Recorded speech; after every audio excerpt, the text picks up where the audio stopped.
Welcome to our channel and thank you for joining us. Today I'm going to show you how to quickly and easily make material that helps your older toddler or young preschooler work on visual discrimination. The reason we work on visual discrimination is so that they can recognize letters specifically. And so we're going to do an activity for December that focuses on snowflakes. So I purchased this little, really cute, looks like a tic-tac-toe board. I purchased these at Hobby Lobby in December when they were 60% off. So it was only, I think, the first or second week of December. I thought they were really cute. They are very thin wood. So if you have a really young toddler or a preschooler that's pretty aggressive or, kind of not very careful, these would probably break. So maybe use a larger snowflake. You could also make these out of the flat foam that you can get at Hobby Lobby and other craft stores like Michael's. But I like these because they just had some really nice snowflake shapes to them. You could also do, lots of us grew up doing paper snowflake cutouts, and you could do that especially if you laminated them. But I like the variety of these, and I think it was originally $6, and so I paid 60% off of that. So for a few dollars, I thought it was a great purchase. So I've prepared the material so I can put it out for my little one, for my 2.5-year-old, almost 2.5-year-old. I had this little tin that I got at a thrift store. Isn't it adorable? Probably had cookies or something in it. I don't know if it still says it doesn't.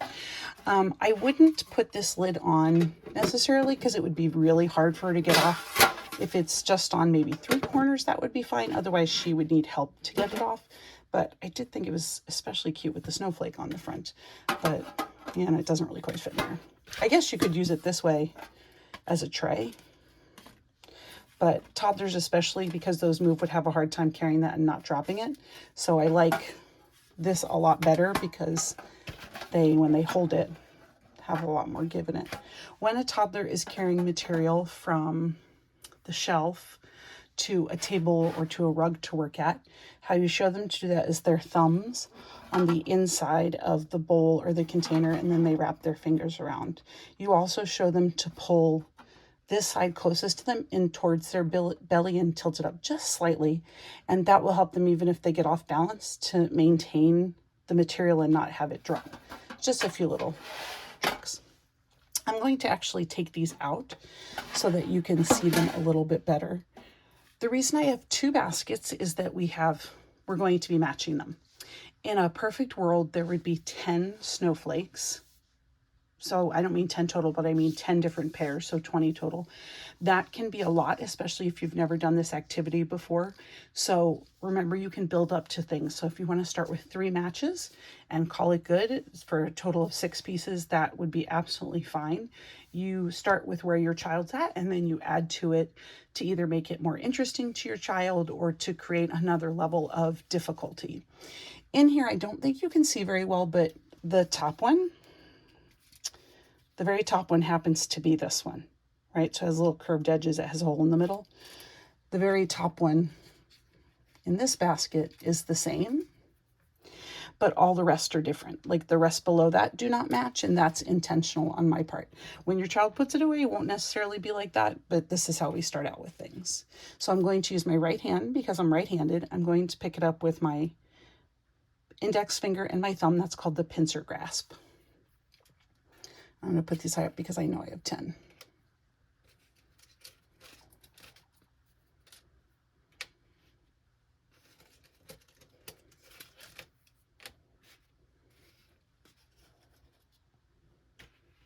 Remember, I would normally leave this in the container. I guess I could have really for this activity as well.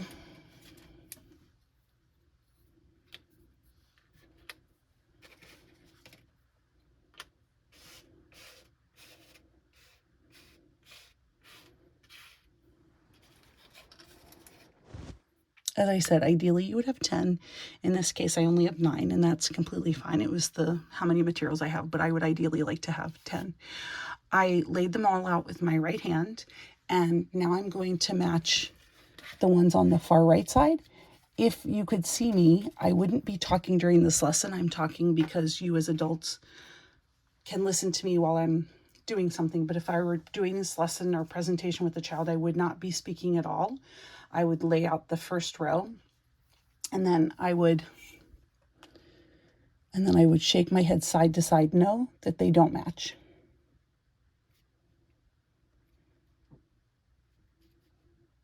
And then I would nod my head up and down for yes, they match. I don't say anything. I don't say yes, no, no, no, because you would be saying no a whole lot of the time.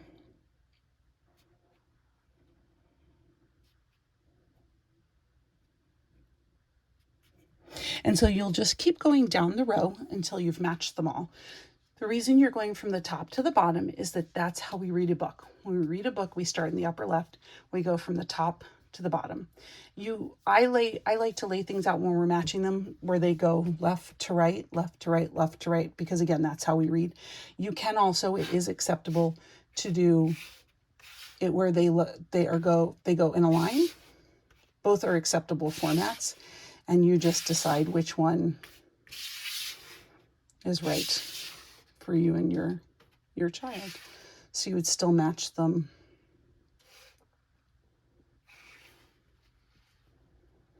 the same way. Always start on the left. There have been a few times when I've demonstrated the activity and I've almost forgotten like where I was, and the child's like, that was right. And I thought, oh, shoot, I should have done that.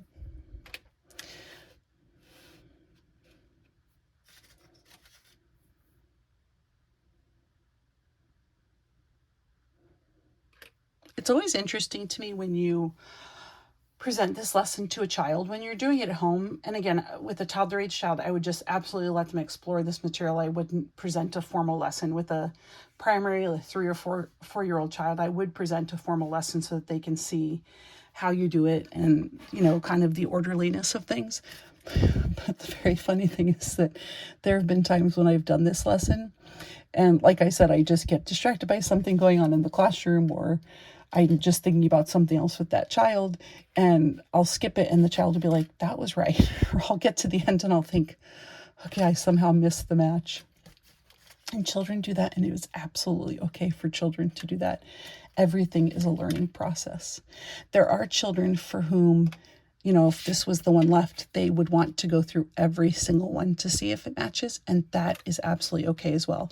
What I'm specifically looking for is, can they kind of, when they lay it out on their own, can they lay it out in a pattern where it's left to right, where it's top to bottom?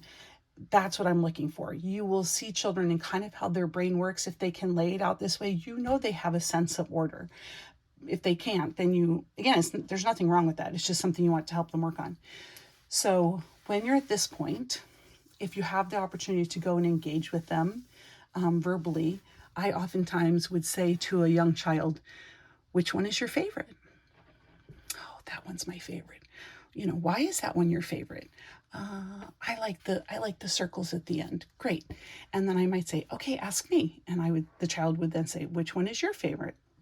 And I might say, oh, I like this one. It has lots of sharp lines to it, or has a circle in the middle. Again, it doesn't really matter what they say. You're just asking almost for their opinion. You're working on sentence development. You're encouraging them to speak and to formulate thoughts. So all of these things help with language preparation, reading and writing down the road. These all happen to be the same color. They're all made out of this almost like balsa wood type material. You could also do this with colored snowflakes, especially if you were making them out of foam. And then if they're identical snowflakes, then that would be a sensorial activity in terms of color matching. This one I consider more visual discrimination because of the shapes, because the color is pretty much all the same on them. But if I did it with colors, I still might ask which one is their favorite, but I probably would then go through and say, what color is this? Purple. What color is this? Blue, white, whatever the colors are. So to put the material away, you do it the same way you did it to begin with, but backwards. So you put all one row away first. And I just do it in order. And then I say to the child, okay, when we put away the second row, we're going to mix it up so it's ready for that next person's. This one we want to make sure ends up on top. But these we're going to mix up.